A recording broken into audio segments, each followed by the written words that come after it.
The Iowa precinct caucuses will take place on January 3rd this year, and it's a chance for neighbors to gather together in a local venue, divided by political party. And what typically happens is that they discuss matters for the state party convention, what platform issues they want to advance. But significantly, and what everybody's interested in, is how they decide to choose one political candidate over another. And what happens is they stand in a room and they get into little clusters. We have the Romney people over here and the Ron Paul people over here and the Bachman people over here, and they try to come to some sort of agreement. And people do sometimes shift allegiances over the course of the evening. It's really quite interesting.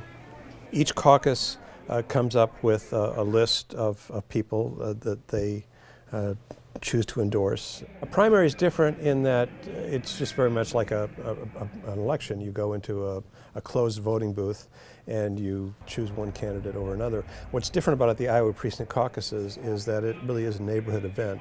People from the community coming together.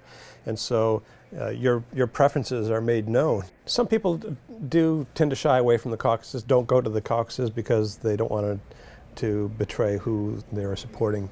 The weather is also a factor. If it's a blizzard or some sort of inclement weather, that might affect participation as well.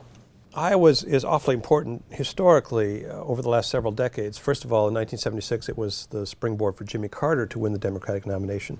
Ever since then, candidates have wanted to show well in the Iowa precinct caucuses because it's the first voting of the primary calendar.